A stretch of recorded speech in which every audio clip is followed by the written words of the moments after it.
I've already gotten started on my next project. It's going to be another 6" by 8" by 3" pouch, much like the first one I made. Only this time, instead of a zippered top, it's going to have a lid, and underneath the lid is going to be a drawstring collar. That should allow me to overstuff it if I want to. I'm doing things a lot different this time. I'm not starting off with any kind of template, or I'm not making a pattern. I've just borrowed this framing square from my father-in-law, and I'm just marking directly onto the material, the pieces that I'm going to cut.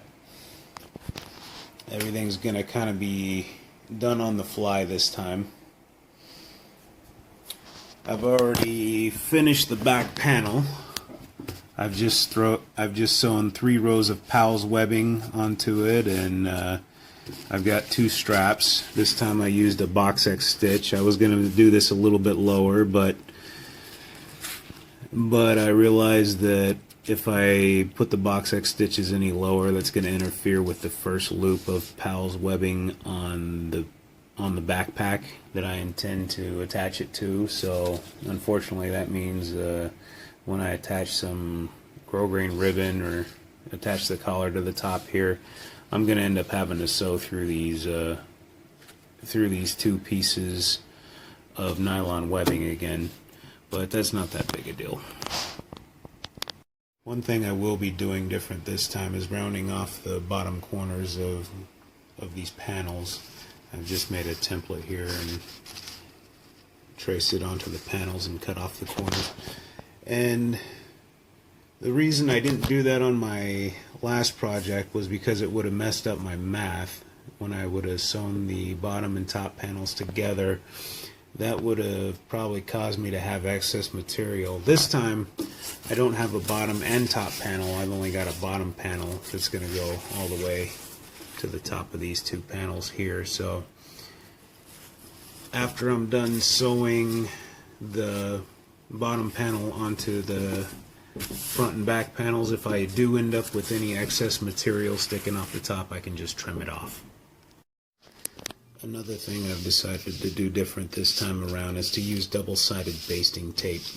I've never used it before, but I thought maybe attaching the bottom panel around these corners, the tape might make it easier. This is a template I made for the first pouch that I made. I didn't use it to cut out the material, but I did reuse it to plan out where I'm putting all the Powell's webbing. You can see that it's just slightly longer than this piece of material because this doesn't have a seam allowance at the top.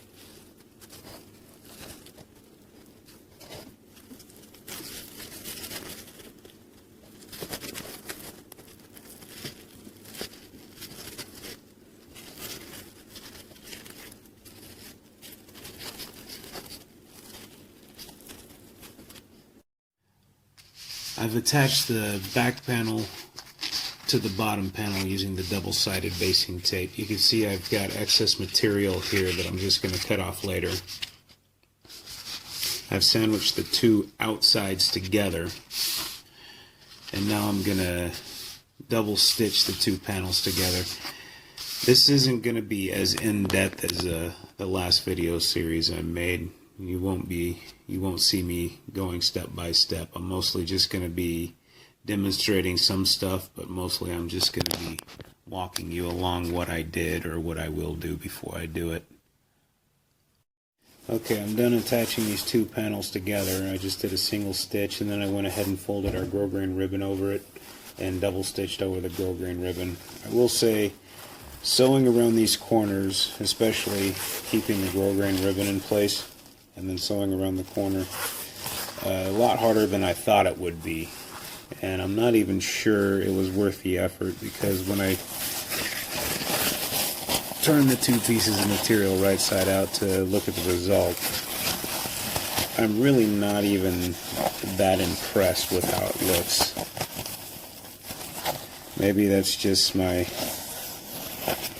amateur lack of skill, but I don't think I'll be bothering with this again. So my next step is going to be to just go ahead and attach the front panel and then basically repeat the entire process.